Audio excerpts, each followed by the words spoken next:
పాప క్షమాపణ పొందుటకై పరివర్తనము చెందుడు. పిత పుత్ర పవిత్రాత్మ నామమున ప్రైజ్ ది లార్డ్. ప్రియమైనటువంటి సహోదరి సహోదరులారా, ఆగమన కాల 2వ ఆదివారములో ప్రవేశించాం. ఈరోజు దివ్య పట్టణాలు ప్రభు యొక్క రాజ్య మార్గమును సిద్ధము చేయాలి.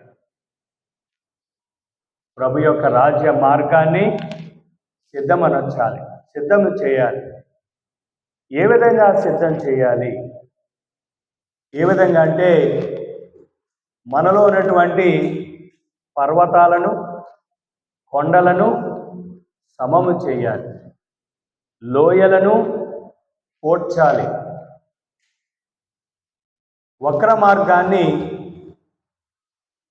సరిచేయాలని దేవుని వాక్యం చెప్తుంది. మనము రాజ్య మార్గాన్ని సిద్ధం చేయాలంటే మనలో ఉన్నటువంటి ఈ కరుకు, మనలో ఉన్నటువంటి ఈ కొండ లోయలు పోడ్చాలి, సమము చేయాలి, సక్రమం చేయాలి. అప్పుడే రాజమార్గాన్ని మనం చేయటానికి సంసిద్ధంగా ఉంటాం. Praise the Lord, praise the Lord. దీనికి కావలసింది మనలో పశ్చాత్తాప హృదయం, మనలో పరివర్తన చెందాలి. పరివర్తన మనసులు కలిగి మనము ఈ యొక్క ప్రభు యొక్క మార్గానికి సిద్ధమనచడానికి ప్రయత్నిద్దాం. లినార్డో దివిన్సీ అనేటువంటి ఒక ప్రపంచ చిత్రకారుల్లో ప్రముఖుడు. ఈయన ఇటలీ దేశానికి చిత్రకారుడు. ఈయన మనం చూసేటువంటి కొన్ని గృహాలలో, కొన్ని దేవాలయాలలో లాస్ట్ సప్పర్, యేసు ప్రభు కడరాత్రి భోజన చిత్రపటం అందరు చూసారా? కడరాత్రి భోజము శిష్యులతో కలిసి ప్రభు భోంచేసేటువంటి విధానాన్ని, ఆ చిత్రాన్ని ఇదిగో లినార్డో దివిన్సీ అనేటువంటి చిత్రకారుడు చిత్రించాడు. దీన్ని చిత్రించడానికి ఆయనకు 3 సంవత్సరాలు పట్టింది. 3 సంవత్సరాలు. ఈ 3 సంవత్సరాల్లో ఈ లాస్ట్ సప్పరు అనేటువంటి చిత్రాన్ని ఆయన చిత్రిస్తూ ఉన్నప్పుడు తన తోటి చిత్రకారుడితో పగ, కోపము, ద్వేషాలతో రగిలిపోతూ ఉండేవాడు. తన స్నేహితుడైనటువంటి ఇతర చిత్రకారుడు అంటే అసలుకి పడేది కాదు. మనలో కూడా చాలామందికి ఇతరులంటే పడదు. పగ, కోపం, అసూయ, స్వార్థం, క్షమించరానటువంటి మనస్తత్వాలు కలిగి ఉంటాం. ఈ లినార్డో దివిన్సీ కూడా రగిలిపోయేవాడు. ఆయన పేరేంటే, ఆయన గురించి ఎవరైనా చెప్తే ఎప్పుడు పగతో నిండిపోయేవాడు. ఈ విధంగా ఆలోచించాడు. ఈ కడరాత్రి భోజనంలో క్రీస్తు ప్రభుని అప్పగించినటువంటి వ్యక్తి యూదా ఇస్కారియోతు, ఆయన ముఖం బదులు నా శత్రు యొక్క ముఖాన్ని వేస్తే దాన్ని చూసినటువంటి ప్రతి ఒక్కరూ ఆయనను చేదరించుకుంటారు, ఆయన్ను చెడుతారు, ఆయన గురించి చెడ్డగా మాట్లాడతారు అనే ఆలోచనతో, కక్షపూరితమైనటువంటి మనస్తత్వంతో ఆయన యొక్క యూదా ఇస్కారియోతు ముఖం బదులు తన శత్రు యొక్క ముఖాన్ని గీశాడు. గీసిన తరువాత చివరిగా యేసు ప్రభు యొక్క ముఖాన్ని గీయటానికి ప్రారంభించాడు. ఎంతసేపు, ఎంత సమయము ఆయన చిత్రించుకున్న యేసు ప్రభు యొక్క ముఖం మాత్రం సరిగా రావటం. ఎన్ని రోజులు గడిపినా తను అనుకున్న రీతిలో క్రీస్తు ప్రభు యొక్క ముఖ చిత్రము సరిగా రావటం లేదు. ఏంటబ్బా, నేను ఎంతగానో ప్రయత్నిస్తూ ఉన్నాను క్రీస్తు ప్రభు యొక్క ముఖ చిత్రాన్ని చక్కగా, దైవ సంభూతుడైనటువంటి యేసయ్యను, కరుణామయుడైనటువంటి యేసయ్యను, దయామయుడైనటువంటి యేసయ్యను, ప్రేమపూరితుడైనటువంటి యేసయ్యను ముఖ చిత్రాన్ని నేను సరిగా వేయటం లేదని ఆలోచిస్తూ ఉన్నప్పుడు ఆయనకి తట్టింది ఏంటో తెలుసా?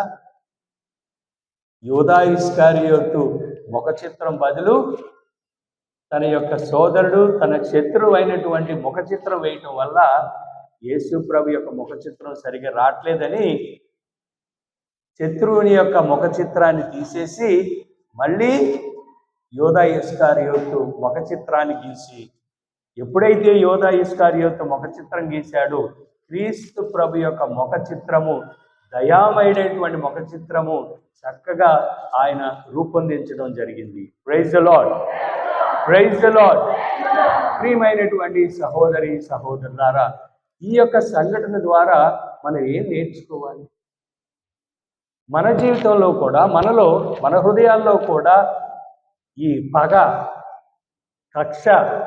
కక్ష సాధింపులు, స్వార్థపూరితమైనటువంటి మనస్తత్వాలు, అసూయ కలిగినటువంటి మనస్తత్వాలు మనలో ఉన్నప్పుడు మనం ఎంత ప్రార్థన చేసినా, ఏది కోరుకున్నా, దేవుని దగ్గరికి వచ్చి ఎంత మొరపెట్టుకున్నా మన ప్రార్థనలు ఆలకించబడతాయా? మనం దేవుని యొక్క దీవెనలు మనం పొందగలుగుతామా? ఆలోచించండి.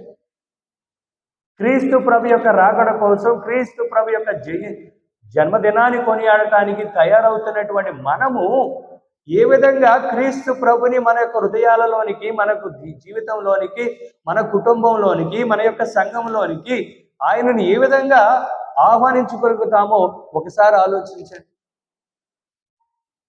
మనలో ఇటువంటి కొండలు, పర్వతాలు, లోయలు, వక్ర మార్గాలు, వక్రపు బుద్ధులు, వక్రపు ఆలోచనలు ఇవన్నీ మనలో ఉన్నప్పుడు ఏ విధముగా దేవుని యొక్క దీవెనలు పొందుతాము, ఏ విధంగా దేవుని మనం ఆహ్వానిస్తామో ఒక్కసారి ఆత్మ పరిశీలన చేసుకోవాలి ప్రియమైనటువంటి సహోదరు. మరి ఇటువంటి పరిస్థితిలో మనం ఏం చేయాలి? ఇటువంటి హృదయంతో కులపిచ్చి అనేకమైనటువంటి పిచ్చిలి, అనేకమైనటువంటి మానవ సమాజం మ్రగ్గుతున్నటువంటి ఈ సమాజంలో, ఈ పరిస్థితిలో మనం ఏం చేయాలి? క్రీస్తు ప్రభులో జ్ఞానస్నానం తీసుకున్నటువంటి మనము, కథోలికులుగా జీవిస్తున్నటువంటి మనము, క్రీస్తు ప్రభు యొక్క రాకడ కోసం ఎదురు చూస్తున్నటువంటి మనము చేయవలసినటువంటిది ఏమిటో తెలుసా? ఈరోజు మనం విన్నటువంటి సువిశేష పట్టణంలో స్నాపకుడకు యోహాను పలికినటువంటి పలుకులు శ్రద్ధతో ఆలకించి మనము మారు మనసు కలిగి, పరివర్తన కలిగి జీవించాలని కోరుతున్నాడు. లూకాసు వార్త 3వ అధ్యాయము 3వ వచనములో, అతడు యోర్దాను నదిలో పరిసర ప్రదేశములంతటా సంచరించుచు పాప క్షమాపణ పొందుటకై పరివర్తనము చెంది బాప్తిసం పొందమని. Praise the Lord. ఈరోజు యోహాను సువార్తలో బాప్తిస్త యోహాను మనందరినీ కోరేది మనలో ప్రాయశ్చిత్తం, మారు మనసు కలిగి, పశ్చాత్తాపం కలిగి క్రీస్తు ప్రభుని వెంబడించడానికి, క్రీస్తు ప్రభులో జీవించడానికి మనం ప్రయత్నించాలి. అయితే ప్రియమైనటువంటి సహోదరి సహోదరులారా, మనలో అనేకమైనటువంటి కొండలు ఉన్నాయి, పర్వతాలు ఉన్నాయి, లోయలు ఉన్నాయి. మనలో వక్ర మార్గాలు ఉన్నాయి. వాటినన్నిటినీ మనము సమము చేయాలి, పూడ్చాలి. వాటినన్నిటినీ మనము శ్రద్ధ చూపించాలి. మొట్టమొదటిది మనలో ఉన్నటువంటి లోయ. మొట్టమొదటిది ప్రార్థన లేనటువంటి లోయ. మన హృదయాల్లో ప్రార్థన అనేటువంటిది లోయ మనలో ఉన్నట్లయితే దాన్ని పూడ్చాలి. ప్రార్థన అనేటువంటి ఆయుధముతో, ప్రార్థన అనేటువంటి ఆ యొక్క కార్యములో నిమగ్నులై ఈ లోయను మనము పూడ్చాలి. అనునిత్యము ప్రార్థించాలి, దేవుని స్తుతించాలి, దేవుని మహిమపరచాలి. రెండవ లోయ చెడ్డ తలంపులు, చెడ్డ ఆలోచనలు, చెడ్డ వ్యసనాలు. అనేక మందికి ఈ లోయలలో బాధపడుతున్నారు. చెడ్డ ఆలోచనలు, చెడ్డ తలంపులు, అదేవిధంగా అనేకమైనటువంటి వ్యసనాలు. అటువంటి లోయ నాలో ఉందా? మరి నేను వాటినన్నిటికీ దూరంగా ఉండి నన్ను నేను ఆ లోయల నుండి పూడ్చాలని ప్రభు మనల్ని ఆహ్వానిస్తూ ఉన్నాడు. అదేవిధంగా క్షమించలేనటువంటి గుణం. మనం ఎవరిని క్షమించం. ఎవరన్నా మాట అంటే ఓర్చుకోలేం. కక్ష సాధింపులు, వారిని 4-3 తిట్టేదాకా నిద్ర పడదు. వాళ్ళ గురించి చెడ్డగా మాట్లాడేదాకా మనకి మనశ్శాంతి ఉండదు. మరి అటువంటి లోయ నాలో ఉందా? ఉంటే మనము మార్చుకోవాలి. ఆ లోయల నుండి ఆ లోయను మనము పూడ్చాలి. అదేవిధంగా అసహనం, మనలో సహనం లేదు. బిడ్డల యందు, భార్య యందు, భర్త యందు, ఇరుగు పొరుగు వారందు మనలో సహనము లేదు. అసహనముతో జీవిస్తూ ఉన్నాం. సహనాన్ని కలిగి ఉండాలి. ఈ సహనాన్ని కలిగి ఉంటే అసహనమైనటువంటి లోయను మనము పూడ్చగలం. అదేవిధంగా చురకనితనం, ఇతరుల్ని మనము చులకన చూస్తాం. తల్లిదండ్రులు, పెద్దవాళ్ళు, బాగా చదువుకున్నటువంటి వాళ్ళు కొన్ని సందర్భాలలో వాళ్ళు వృద్ధులైనప్పుడు మనం వాళ్ళని చులకనగా చూస్తాం, చులకనగా మాట్లాడతాం. ప్రియమైనటువంటి సహోదరి సహోదరులారా, మారండి. ప్రతి ఒక్కరిని గౌరవించండి. ప్రతి ఒక్కరి గురించి మంచిగా మాట్లాడండి. మరి ఇటువంటి లోయలు మనలో ఉన్నట్లయితే వాటిని పూడ్చాలని ప్రభు చెప్తూ ఉన్నాడు. రెండవది, మనలో అనేకమైనటువంటి కొండలు ఉన్నాయి, మనలో అనేకమైనటువంటి పర్వతాలు ఉన్నాయి. మొట్టమొదటిది గర్వము అనేటువంటి కొండ, గర్వం అనేటువంటి పెద్ద పర్వతము మనలో ఉంది. అందుకనే సామెతల గ్రంథము 16వ అధ్యాయము 18వ వచనములో, సామెతల గ్రంథము 16వ అధ్యాయము 18వ వచనములో దేవుని వాక్యం, పొగరబోతుతనము వెనుక వినాశనము నడుచును, పతనమునకు ముందు గర్వము నడుచును. Praise the lord. మన పతనానికి ముందు ఏం నడుస్తుంది? గర్వం. ప్రతి ఒక్కరిలో ఈ గర్వం ఉందా? గర్వం అనేటువంటి పర్వతం ఉందా? దానిని మనం ఏం చేయాలి? సమానం చేయాలి. అదేవిధంగా హత్య అంటే కత్తిపెట్టి పొడిచేయటం కాదు. మన మాట తీరు, మనం మాట్లాడేటువంటి మాట, కొన్ని సందర్భాలలో వ్యక్తిగతమైనటువంటి అసాసినేషన్, క్యారెక్టర్ అసాసినేషన్, ఒకరి గురించి చెడ్డగా మాట్లాడటం, ఒకరి గురించి చెడ్డగా ప్రచారం చేయటం, అది చాలా దరిద్రమైనటువంటి, మనలో ఉన్నటువంటి ప్రియమైనటువంటి సహోదరులారా, ఒక్కసారి ధ్యానించండి. ఒకరి గురించి చెడ్డగా మాట్లాడేటువంటి అర్హత నాకు లేదు. ఒకరి గురించి చెడ్డగా ప్రచారం చేసేటువంటి అర్హత ఎవరు నాకు ఇవ్వలేదు. అందుకనే దేవుని వాక్యం చెప్తుంది, యోహాను రాసిన మొదటి లేఖ 3వ అధ్యాయము 15వ వచనములో, యోహాను రాసిన మొదటి లేఖ 3వ అధ్యాయము 15వ వచనములో, తన సోదరుని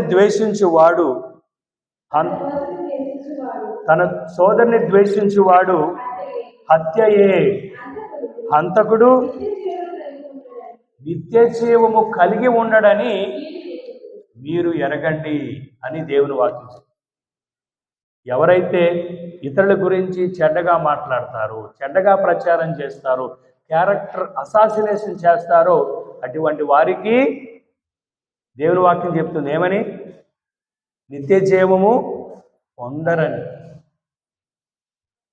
నిత్య జీవం పొందరని దేవుని వాక్యం చెప్తుంది. అందుకనే శ్రద్ధ వహిద్దాం. అటువంటి కొండ నాలో ఉంటే సమము చేద్దాం, దాన్ని పిరికి పారవేద్దాం. అదేవిధంగా శత్రువులు, ఎక్కడ చూసినా శత్రువులే. ఎవరితో మాట్లాడదామన్నా ఎవరు మాట్లాడు, శత్రుత్వం.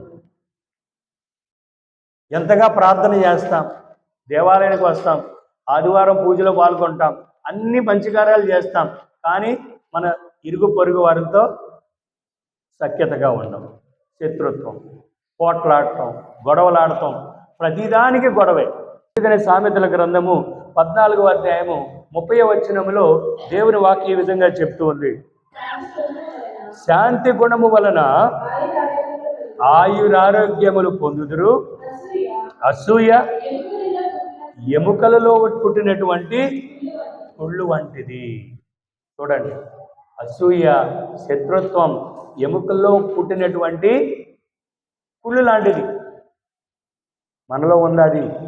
ఆ పర్వతం ఉందా? సమము చేయండి, తీసివేయండి. అదేవిధంగా అసూయ, గిట్టనితనం మనలో ఉంటాయి. ఇరుగు పొరుగాలంటే గిట్టదు అసలు. వారి పిల్లలు ఎవరైనా బాగా చదువుకున్నారంటే అసూయ గిట్టదు. సామెతల గ్రంథము 27వ అధ్యాయము 4వ వచనంలో కోపము క్రూరము వినాశప్రదమైనది, కానీ అసూయ వానికంటే ఘోరమైనది. దేనికంటే ఘోరమైనది? కోపము, క్రూరత్వము, వినాశనమైనటువంటివి, వీటికంటే అసూయ ఘోరమైనదని దేవుని వాక్యం చెప్తుంది. ప్రతి ఒక్కరికి అసూయ ఉంది, అది మంచిది కాదు అని దేవుని వాక్యం చెప్తుంది. దాని నుండి మనము పెరిగి పరయ్యాలి, సమము చేయాలని దేవుని వాక్యం చెప్తుంది. అదేవిధంగా ప్రియమైనటువంటి సహోదరి సహోదరులారా, పగ, ఎప్పుడు చూసినా పగతో రగిలిపోతాం.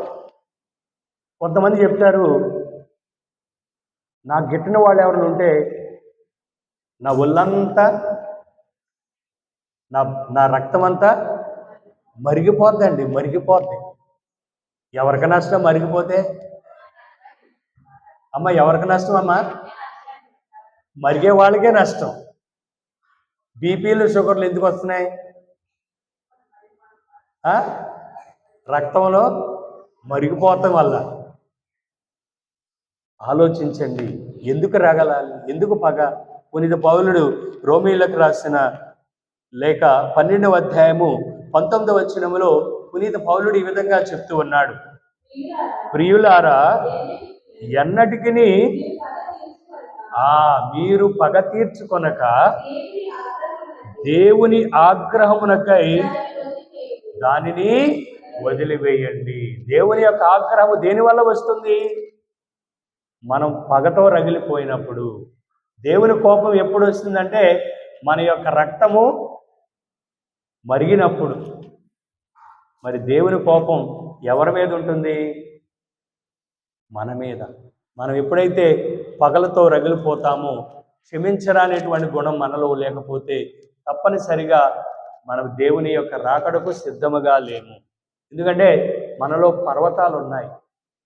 అసూయ అనేటువంటిది, కోపం అనేటువంటిది, ఇంకా అనేకమైనటువంటి శత్రుత్వం, క్షమించరానేటువంటిది, అనేకమైనటువంటి పేరుకుపోయటం వల్ల ఏ విధంగా క్రీస్తు ప్రభు యొక్క రాకడను మనం ఏ విధంగా సిద్ధంగా ఉంటామో ఆలోచించి దాని ద్వారా మనం పెరిగి పరయ్యాలి. అదేవిధంగా మనలో అనేకమైనటువంటి వక్ర మార్గాన్ని సక్రమం చేయాలి. వక్రపు బుద్ధులను సక్రమం చేయాలి. వక్రపు ఆలోచనలను తుడిచివేయాలి. వక్ర ప్రవర్తనను మన నుండి పెరిగిపాయాలి, సక్రమం చేయాలని దేవుని వాక్యం చెప్తుంది. ప్రియమైనటువంటి సహోదరి సహోదరులారా, న్యూగినియా అనేటువంటి ప్రదేశంలో అడవి జాతి ప్రజలు ఉండేవారు. న్యూగినియా అనేటువంటి దేశంలో ఈ అడవి జాతి ప్రజలు, వాళ్ళకు ఒక సాంప్రదాయం ఉంది. అదే సాంప్రదాయం అంటే ప్రతి పౌర్ణమి నాడు వాళ్ళంతా నాట్యం ఆడేవాడు.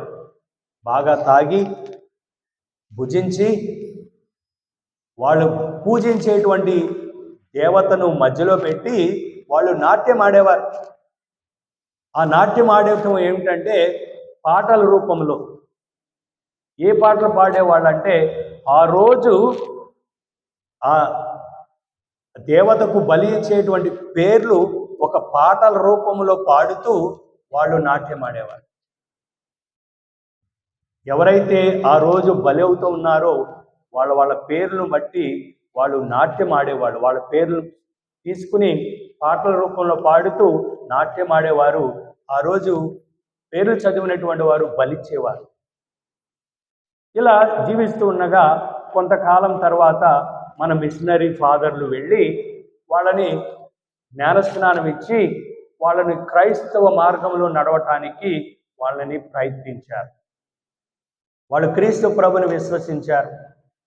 విశ్వసించడం ద్వారా వారు పూజించేటువంటి దేవతల నుండి వారు వాళ్ళ నుండి తొలగించుకుని క్రీస్తు ప్రభుని విశ్వసించడం ప్రారంభించారు.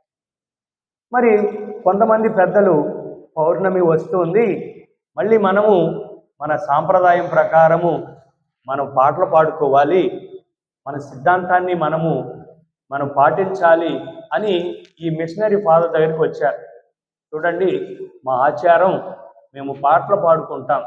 ఆ రోజు బలిచ్చేటువంటి వాళ్ళ పేర్లతో సహా పాడుకుంటూ వాళ్ళ బలించేటువంటి ఆచారం మాది, మాకు మీరు పర్మిషన్ ఇవ్వండి అని ఫాదర్ గారిని అడిగినప్పుడు ఆయన, నేను పర్మిషన్ ఇస్తాను, కొంత సమయం నాకు ఇవ్వండి అని చెప్పాడు.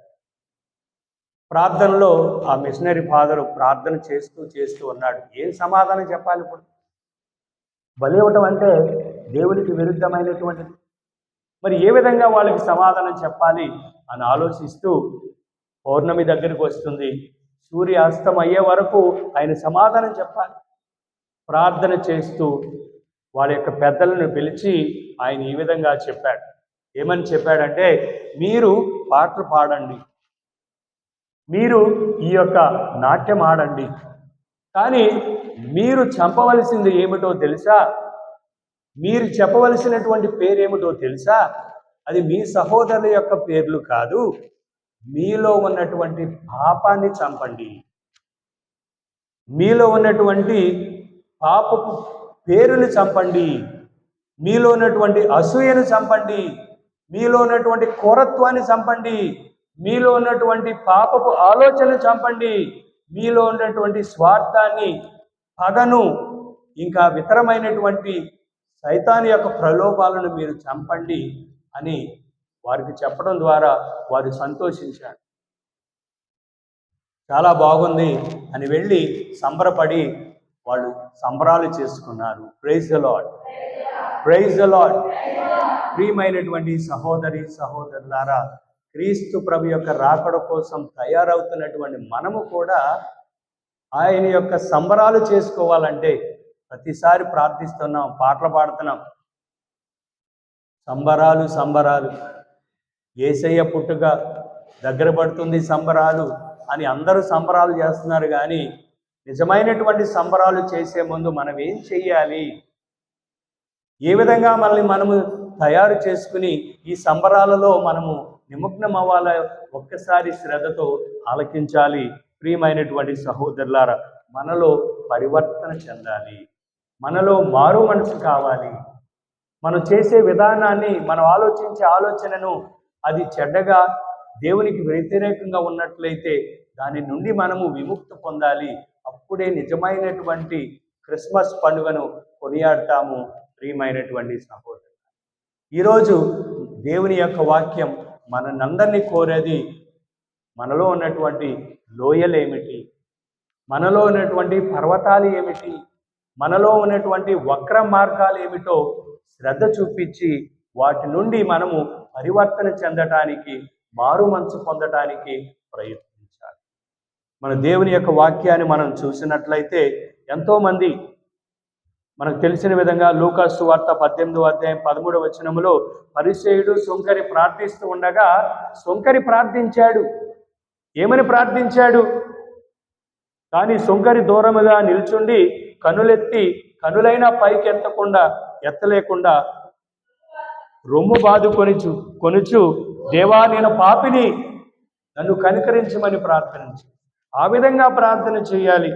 అదేవిధంగా తప్పిపోయినటువంటి కుమారుడు లూకా సువార్త 15వ అధ్యాయం 18వ వచనంలో, తండ్రి, నీకును పరలోకానికి నేను ద్రోహం చేశాను, నేను పాపిని, నన్ను క్షమించు, నన్ను కరుణించు అని ప్రార్థన చేశాడు తప్పిపోయినటువంటి కుమారుడు. ఆ విధంగా మనం ప్రార్థన చేయాలి. అదేవిధంగా పేతురు 3 సార్లు ఆయన ఎవరో నాకు ఎరుగనేని బొక్కినటువంటి పేతురు ఎక్కి ఏడ్చాడు, బోర్న ఏడ్చి మారు మనసు పొంది ప్రభునిలో జీవించాడు. మత్తయి సువార్త 26వ అధ్యాయము 75వ వచనంలో చూస్తాం. అదేవిధంగా ప్రియమైనటువంటి సహోదరి సహోదరులారా, శిలువపై అంటగొట్టినటువంటి దొంగవాడు, శిలువలో కుడి ప్రక్కన కొట్టబడినటువంటి దొంగవాడు ప్రాయశ్చిత్తం పడ్డాడు. మనం పడేటువంటి ఈ శిక్ష అది నిజమే. మనం పడేటువంటి ఈ బాధ మనం చేసినటువంటి తప్పుకి పడినటువంటి శిక్ష.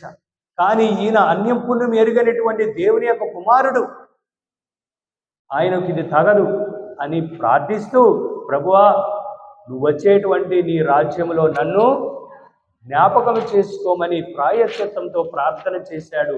ఆ విధంగా చెయ్యాలి. పునీత పౌలుడు మొదటి క్రైస్తవులను ఊతకోసుకొచ్చాడు. ఎంతోమందిని ఆయన చిత్రహింసలు పెట్టి నాశనం చేశాడు. చివరికి ప్రాయశ్చిత్తం పడి దేవుని కోసం అనేకమైనటువంటి చిత్రహింసలు పొంది క్రీస్తు ప్రభు యొక్క సంఘాలను, క్రీస్తు ప్రభు యొక్క కుటుంబాలలో అనేక మందిని ఆయన మార్చి పరివర్తన చేయగలిగినటువంటి వ్యక్తి పునీత పౌలు గారు. మరి అటువంటి హృదయ పరివర్తన, అటువంటి మనస్తాపం మనలో కలిగినప్పుడే మనం నిజమైనటువంటి క్రిస్మస్ పండుగను, క్రీస్తు ప్రభు యొక్క రాజ్య మార్గాన్ని సిద్ధం చేసేటువంటి బిడ్డలుగా ఉంటామని తెలుసుకోవాలి. Praise the Lord, praise the Lord. ఇటువంటి అనుగ్రహాలు ప్రభు మనందరికీ దయచేయాలని, ప్రత్యేకంగా మనలో ఉన్నటువంటి ఈ యొక్క నేను ముందుగా చెప్పినటువంటి విషయాల నుండి శ్రద్ధ చూపించి దేవునిలో జీవించడానికి, దేవుని యొక్క మార్గాన్ని సిద్ధం చేయడానికి ప్రయత్నిద్దాం. పితా పుత్ర పవిత్రాత్మ నామమున.